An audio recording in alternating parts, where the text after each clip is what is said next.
Who are you to decide what I do with my body? My fiancée snapped in front of my parents when I joked about future kids. 3 weeks later, I gave her my answer. Sup Reddit. I'm Brian, 29 male. Grab your popcorn because this one's a ride. 3 years with Caroline. Thinking we were building something unshakable. We met at a friend's housewarming party, bonded over our mutual hatred of small talk and overpriced appetizers, and spent the next 3 years becoming the couple that other couples pointed to as proof that relationships could actually work. Same page on the big stuff. Career timelines, where we wanted to live. Kids eventually, probably two, starting in our early 30s when we had more money saved and more stability locked in. Looking back, she had weird moments around baby stuff. If a friend announced a pregnancy, she'd smile and then get quiet. And anytime the talk got specific, she'd steer it back to, "We've got time." I read it as practical. I was wrong. We had a running joke about naming our hypothetical son after my dad's childhood dog, this golden retriever named Chester. She'd pretend to hate it. I'd pretend to insist. We'd argue about it over breakfast like it was a real disagreement, both of us trying not to laugh. It was our thing, one of many things. Sunday morning breakfast at a diner near our apartment where the waitress knew our order before we sat down. Eggs over easy for me, avocado toast for her, coffee that never stopped refilling. Thursday night movie picks, alternating who chose, with veto power for anything involving puppets or excessive gore. A shared calendar color-coded by category that she'd set up and I'd actually learned to use. Inside jokes nobody else would understand. The kind of shorthand that develops when you spend years learning someone's rhythms, their moods, their tells. The engagement happened 8 months ago. I'd saved for the ring for a year, picking up extra weekend shifts at the distribution center where I worked as an operations supervisor. 14-hour days during peak season. Saturdays when other people were at barbecues. I told her I was helping a friend move. I told her I was catching up on paperwork. She never questioned it. She trusted me the way I trusted her. The ring cost about $8,000. Round-cut diamond, platinum band. I wanted her to look at it 50 years from now and still feel like it meant something. I proposed at Martinelli's, this little place we'd been going to since our third date. The owner, Sal, had watched our relationship develop over nearly 3 years of regular visits. He knew what we ordered.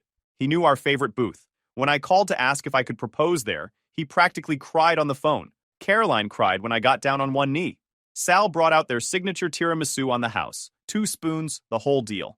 Everything felt locked in. Certain. Like we'd been heading toward this exact moment since the day we met. Her parents were thrilled when we called them that night.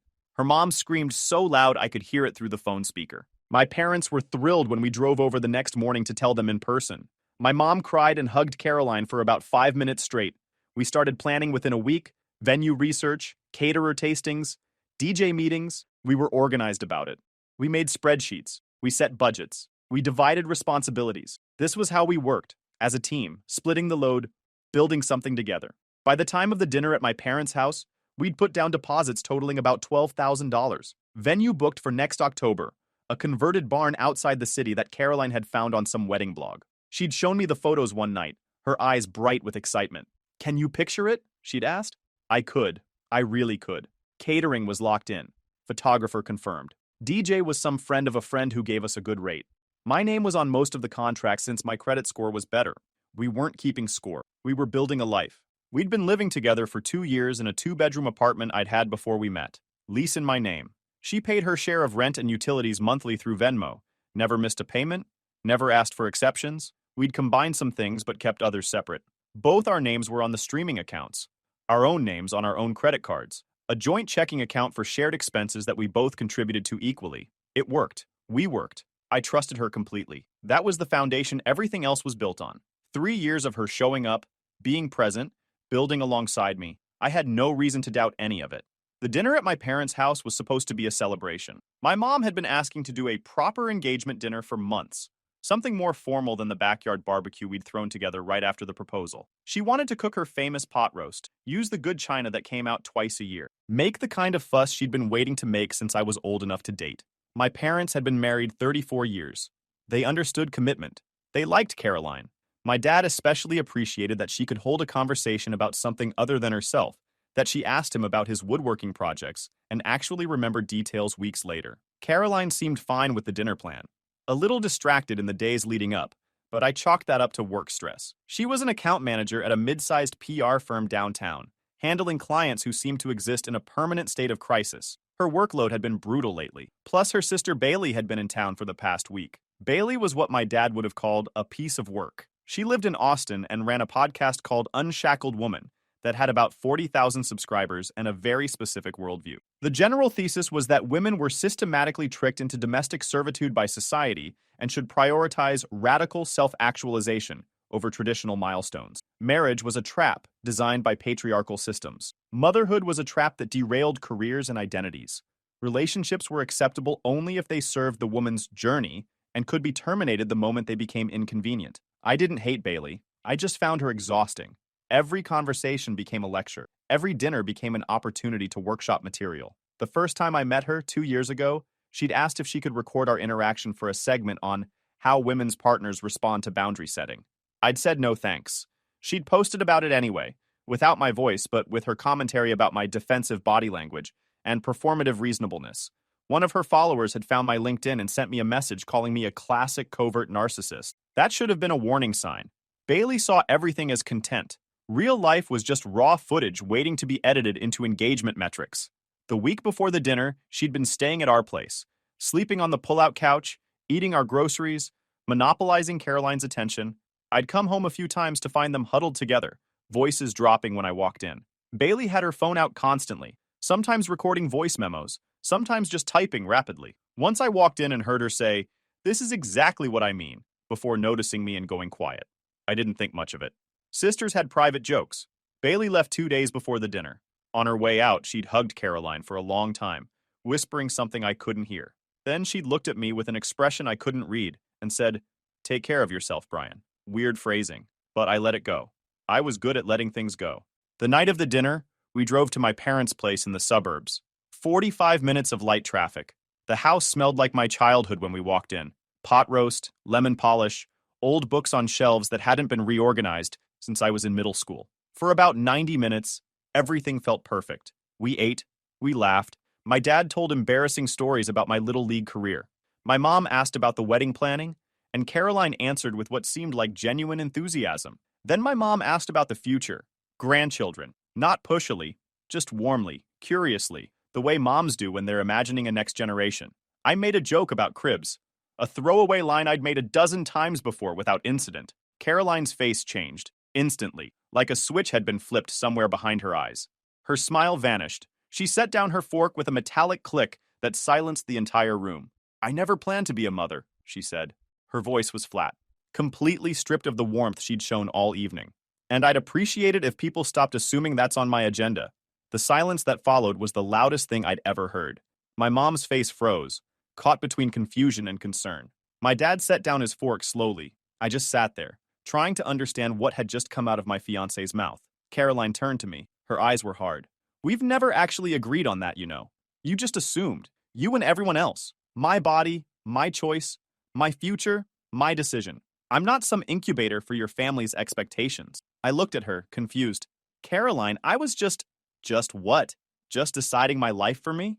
Just treating me like I'm here to fulfill some checklist your parents have been holding on to since you were born?" The words hit like a slap. In front of my parents.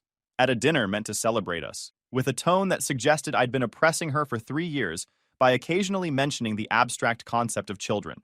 I looked at her, and for the first time since I'd known her, I didn't recognize the person looking back. My mom tried to smooth things over.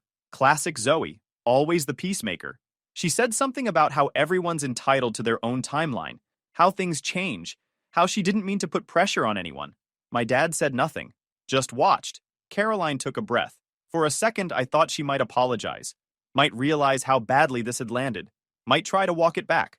Instead, she doubled down. "I'm just tired of the performance," she said. "Tired of pretending I'm excited about things I'm not excited about. Tired of nodding along to conversations about nurseries and baby names like that's some inevitable destination I've agreed to. We've talked about this," I said. My voice came out steady, which surprised me. "Multiple times. You said you wanted kids eventually. Maybe not right away, but someday. You said that, Caroline. Not me assuming. I said what I needed to say to avoid conflict. That's what women do. We accommodate. We perform. We say what people need to hear." The words landed with a weight she probably didn't intend. Or maybe she did. Either way, they clarified something I hadn't wanted to see. "So you've been lying to me." "I've been protecting my autonomy." I set my napkin on the table. stood up. I think we should go. Caroline looked surprised. Maybe she'd expected me to argue. Thank you for dinner, I said to my parents. It was excellent. I'm sorry about this. I collected Caroline's purse from the sideboard, stood by her chair, waited. She looked at me for a long moment. Then she stood up and walked toward the door without looking at my parents, without apologizing, without acknowledging that she'd just detonated something in the middle of their dining room. Behind me, I heard my mom start crying. I closed the door behind us. The drive home was 28 minutes of silence. Caroline sat with her arms crossed, radiating defensive energy, waiting for a fight I wasn't going to give her.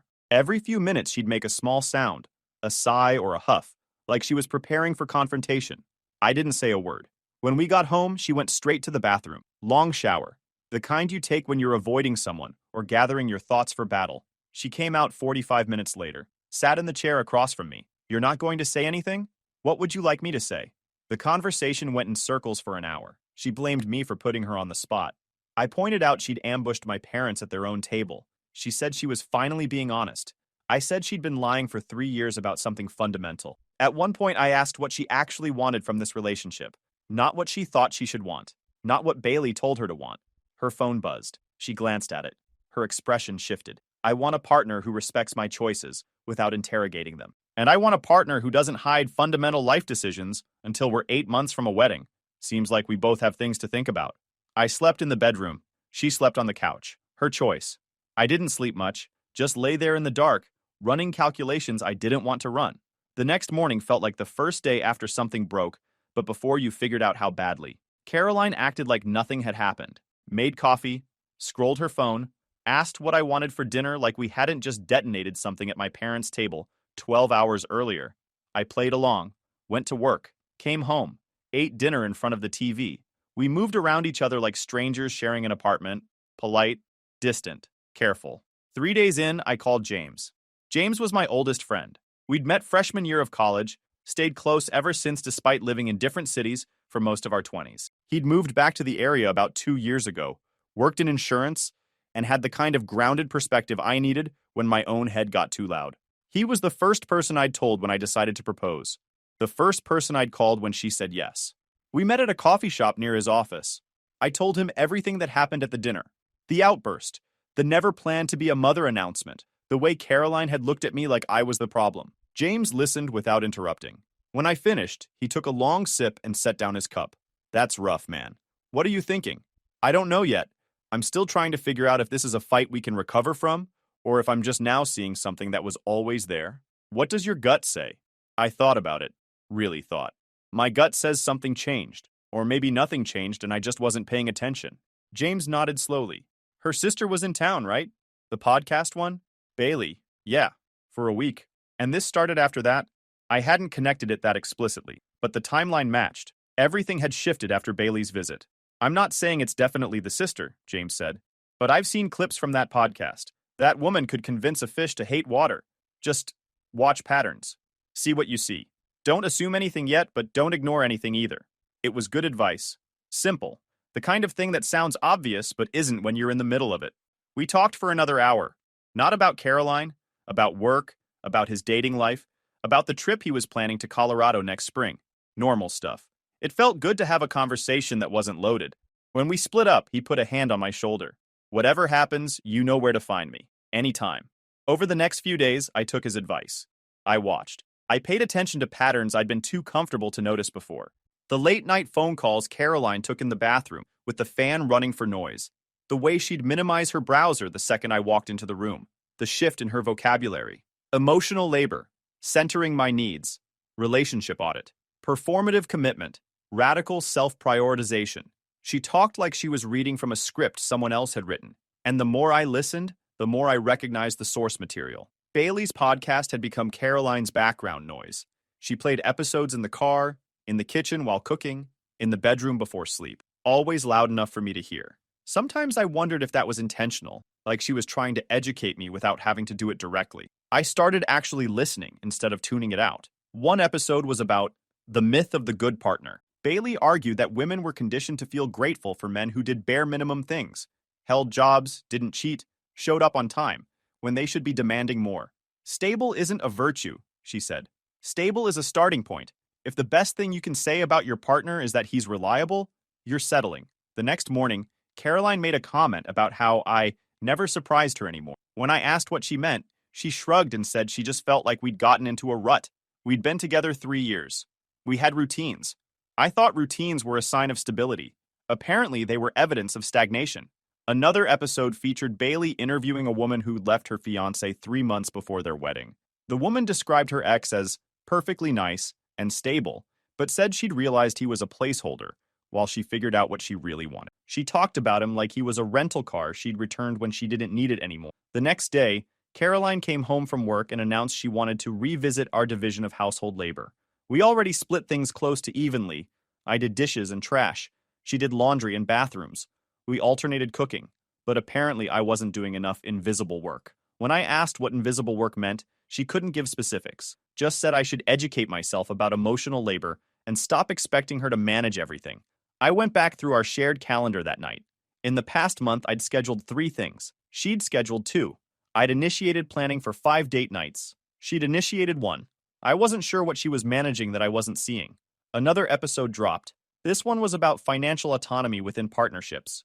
The thesis was that joint accounts were tools of control, that women should maintain complete financial independence, even within marriage. 2 days later, Caroline suggested we close our joint account and handle all expenses with separate Venmo payments. When I asked why fix something that wasn't broken, she said it was about maintaining independence. A few days later, she brought up the prenup we'd agreed to skip. Maybe we should reconsider, she said, just to protect both of us. Just in case. I noticed she'd stopped wearing her engagement ring around the apartment. When I asked, she said it bothered her skin. She'd worn it daily for 8 months. Never mentioned discomfort once. Suddenly, it was irritating. The physical affection dropped off too. I'd reach for her hand watching TV. She'd find a reason to get up. I'd lean in for a kiss goodbye in the morning. She'd offer her cheek. I'd suggest date nights. She'd have other plans. Always with friends. Always vague about the details. The clearest moment came on a Thursday night. Caroline was on the phone with Bailey in the living room, not bothering to lower her voice. I was in the kitchen making dinner, clearly visible through the doorway. I know. You're right. I just need to figure out the logistics before I make any moves. It's complicated when you're this deep in. Pause. No, he doesn't suspect anything. He thinks we're fine. I'm just trying to get my ducks in a row before I blow up our lives. She laughed at something Bailey said. Yeah, I'll call you tomorrow. Love you too. She hung up, walked past me to the bedroom, and said she had a headache and was going to bed early. I stood in the kitchen for a long time after that. The pasta I'd been making went cold. She's already thinking about exit strategies. That's when I started seeing things for what they are, and started checking out. But the final nail in the coffin? Never saw that coming. At all. The discovery didn't come in one clean moment. It came in pieces, the way these things actually happen.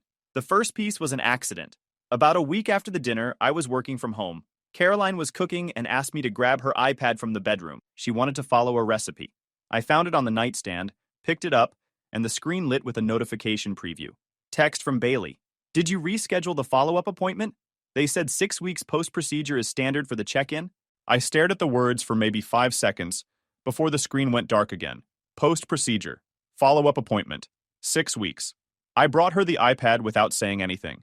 She took it, glanced at the screen, and something flickered across her face before she smiled and said thanks. I didn't mention it, but I started doing math. The second piece came a few days later. Rosa was a mutual friend. She'd known Caroline since college. We'd been to her wedding last year. Had her and her husband over for dinner a few times. Good people. She texted me out of the blue asking if we could meet up. Said it was important. Said she'd been going back and forth about whether to say something. We met at a coffee shop near my work. She looked uncomfortable from the moment she sat down, fidgeting with her cup, not making eye contact. I don't know if I should be telling you this, she started, but I keep thinking about how I'd want someone to tell me. If our situations were reversed. Tell me what? She pulled out her phone, scrolled to a screenshot, turned it toward me. It was a group chat. Caroline, Bailey, and 2 other women I vaguely recognized from Caroline's college friend group. The messages were from about a month ago. Caroline. I know I should be more excited about the wedding, but honestly, I just feel trapped. Bailey. That's your gut telling you something. Listen to it. Caroline. Brian is great on paper. Stable. Reliable. But is that enough? I feel like I'm settling for the safe option. One of the others. Girl, you need to figure this out before the wedding, not after. Bailey. She's handling it. One thing at a time. First the appointment, then the rest. I read it twice. Settling. Safe option. Handling it. The appointment. Rosa was watching my face. I'm sorry.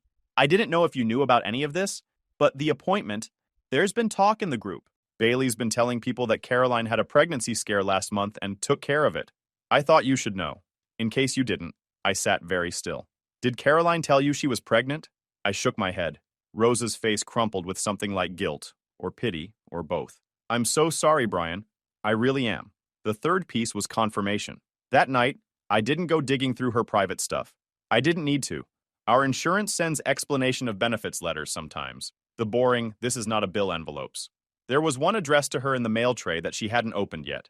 I stared at it for a minute, then opened it. Provider name, date of service, and a line item that made my stomach go cold.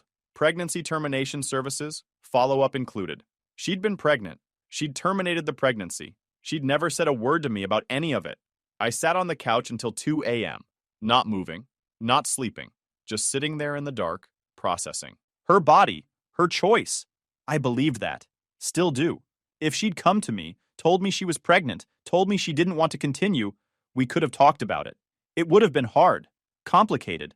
I would have had feelings about it, but I would have respected her decision. I would have been there for her. That's what partners do. But she didn't come to me. She hid it. Made the choice alone with Bailey coaching her through the logistics. Kept planning a wedding she was calling a trap in private. Let me put down deposits on a future she was actively dismantling behind my back. That was the betrayal, the secrecy, the lying, the 6 weeks of looking me in the eye every single day while hiding something that fundamental, while describing me to her friends as a safe option she was settling for, while treating me like a placeholder she could discard whenever something better came along. I didn't get angry. Anger would have been easier, honestly. Something to burn through. Burn. What I felt instead was cold, clear, certain. This woman was not who I thought she was. This relationship was not what I thought it was. And the future I'd been building for 3 years had been fiction the whole time. I didn't confront her that night. Didn't say a word. Just sat there in the dark until I heard her alarm go off in the morning. Then I got up, went to work like nothing had changed. But everything had changed, and I knew exactly what I needed to do next. I spent the next week quietly taking my life back, just handling what needed to be handled. The wedding vendors came first. I made a list, put them in order of complexity, and started working through it on lunch breaks. Calls from my car in the parking lot where nobody could hear. The venue was the biggest one, $5,000 down on a converted barn that Caroline had fallen in love with. I dialed the number, got the event coordinator, and explained. Hi, I need to cancel a booking for next October. Reservations under my name. Oh, I'm sorry to hear that. Can I ask the reason? Engagement ended. The coordinator's voice shifted from professional to sympathetic. I'm so sorry. Let me pull up your contract and see what we can do. We were inside the cancellation window, which meant technically they could keep everything. But she transferred me to the manager, a woman named Samantha. We don't like to keep people's money when their lives are falling apart, Samantha said. Let me see what I can work out. Hold music. 3 minutes. Then she came back. I can refund 3,000 of the 5. We've turned down other bookings for that date, so we have to keep something. But I want to help. Thank you. I appreciate that. And for what it's worth, I've been where you are. It does get better. The caterer was trickier. Their cancellation department was efficient, but firm. Wedding's off. Need to cancel. What's the refund situation? You're inside the penalty window. We can refund half the deposit minus a processing fee. 4,000 down, 2,000 back. Another $2,000 gone. That's fine. Confirmation will be in your email within the hour. I hope things work out. The photographer remembered me when I called. She'd had a calm energy at the consultation, asked good questions, seemed genuine. Brian, hi. How are preparations going? Actually, that's why I'm calling. Wedding's off. Silence. Then, are you okay? I appreciated that she asked about me first. I will be. Just need to get through the next few weeks. I can refund half your deposit given the circumstances. I've blocked off that date and turned down other bookings, so I can't do the full amount, but I want to help where I can. 2,500 down, 1,250 back, another 1,250 gone. The DJ was a friend of a friend. I caught him on his lunch break. I need to cancel the October date. Engagement ended. Ah, man, I'm sorry. I wanted to apologize for the inconvenience. Don't worry about it. October's far enough out. No charge, no hard feelings. Sometimes the weddings that don't happen are the lucky ones. Better to know now.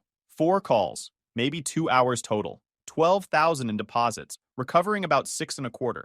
The price of learning a lesson I needed to learn. The apartment was simpler than I'd feared. Lease in my name alone. Caroline had moved in gradually, and we'd never updated paperwork. I called the landlord. confirmed I was staying, and asked about removing a roommate. 30 days written notice. Send me an email with the date she'll be out. Our joint account had about $3,000. I pulled the statements, figured out what was mine versus hers, and transferred my portion back. Left her half untouched. I wasn't trying to win money. I was trying to get free. Changed streaming passwords, removed her from my phone plan, updated my emergency contacts at work. Small things, but the kind that could turn into headaches if you left them alone. The engagement ring was a question I had to think about. I looked up the law in our state. Conditional gift. Ownership got murky depending on who ended things and why. A lawyer would cost more than the ring was worth to fight over. I decided not to fight for it. $8,000. Call it tuition for a lesson I needed to learn. Throughout all of this, Caroline noticed nothing. She was absorbed in her phone, her podcast episodes, her text threads with Bailey. We existed in the same apartment like roommates who weren't particularly close. On Friday night, I got a text from an unknown number. Hey, this is Bailey. Caroline says you've been acting distant lately. I think we should talk. I'm in town this weekend. I didn't respond, but I knew she'd show up anyway. Content opportunities didn't knock twice. Saturday morning, clear skies. The first day of whatever came next. I made coffee, sat at the kitchen table, waited. Caroline shuffled out around 10:30, checking her phone before she even made eye contact with me. Bailey's coming over. Sister stuff. You mind giving us some space for a couple hours? Actually, I said, I need to talk to you about something. Bailey should probably hear it too. She looked up. Something flickered behind her eyes. What kind of something? Sit down, Caroline. She didn't move. You're scaring me. Sit down. She sat. Slowly. I took a breath. Kept my voice level. I know about the procedure. 6 weeks ago. I saw the notification on your iPad when you asked me to grab it. And an insurance EOB showed up after that. The color drained from her face. For a long moment, she didn't speak. You went through my stuff? No.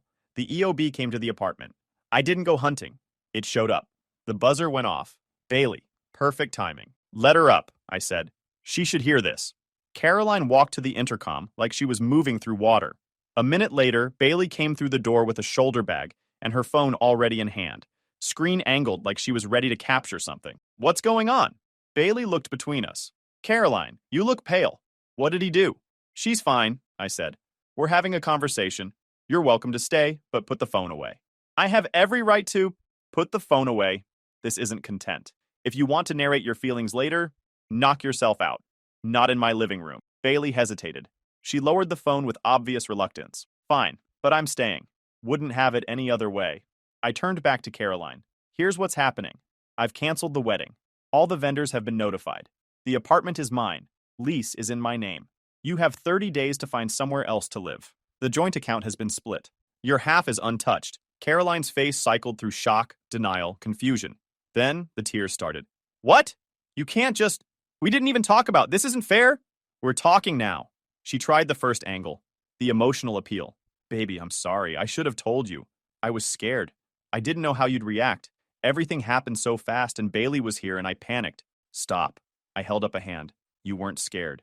You made a decision, hid it for 6 weeks, and kept planning a wedding you had no intention of going through with. While telling your friends I was a safe option you were settling for. She went white. How did you... Rosa. She showed me the group chat. Said I deserved to know what my fiancé actually thought of me. Caroline's eyes flicked to Bailey for a split second. Like she was checking the script, looking for the next line. That tiny moment told me everything I needed to know about who was running this show. Bailey stepped forward, already shifting into damage control mode. This is exactly the kind of reaction I warned her about. Controlling. Punitive. You can't end an engagement because she made a private medical decision. I'm not ending it over the decision. I'm ending it over the lies.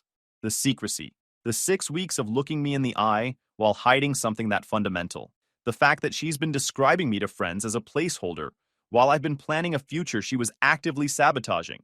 Bailey's face twitched. She hadn't expected me to have receipts. Caroline tried angle 2. Deflection and minimization. You're overreacting. This is one mistake, one secret. Couples get through worse than this. We can work on communication. We can go to therapy. With someone who's been describing me as a placeholder to her friends for months? No thanks. Caroline tried angle 3. Bargaining with promises. We can work through this.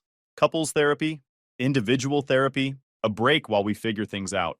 Whatever you need, Brian. I'll do whatever you want. I love you. You don't get to love someone you've been lying to for months. You don't get to call it mistakes when you had a whole support system helping you hide things. This isn't a misunderstanding. This is who you are. She shifted to angle 4. Righteous indignation. The tears stopped. You know what? Maybe I did settle. Maybe you're exactly as boring and controlling as Bailey said you were. Maybe I should have ended this months ago instead of trying to make it work. Maybe you should have, but you didn't. You stuck around while I paid for wedding deposits.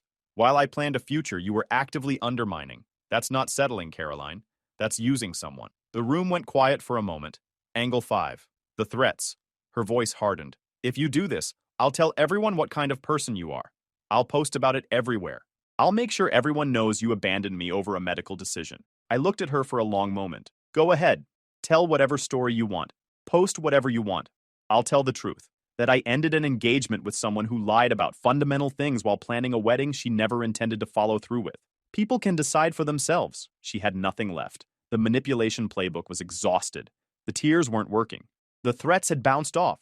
She just sat there, looking smaller than I'd ever seen her. I stood up. The ring. Keep it. Sell it. I don't care. Consider it severance. Severance. Cheaper than a divorce would have been if I'd married you and found out all this 2 years from now. Consider it a mutual win. I grabbed my jacket, walked toward the door. I'm going out. When I get back, I'd appreciate if you'd started making arrangements. 30 days. I paused at the door, looked at Bailey. Great podcast, by the way. Bye. Really educational. You should do an episode about this one. Call it When Unshackling Goes Wrong. I'd tune in. Bailey's face went through about 5 expressions in 2 seconds. Behind her, Caroline was still sitting at the table, looking at nothing.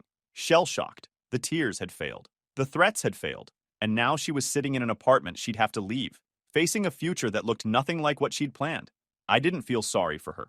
I just felt done. Now here's what happened over the next few weeks. Caroline moved out 19 days later, crashed at Bailey's place in Austin for a few weeks, then got her own apartment back here. She tried reaching out twice, once to talk things through, once to ask if I'd reconsider. I didn't respond to either. Some doors close for a reason. As for Bailey, she did make an episode about it.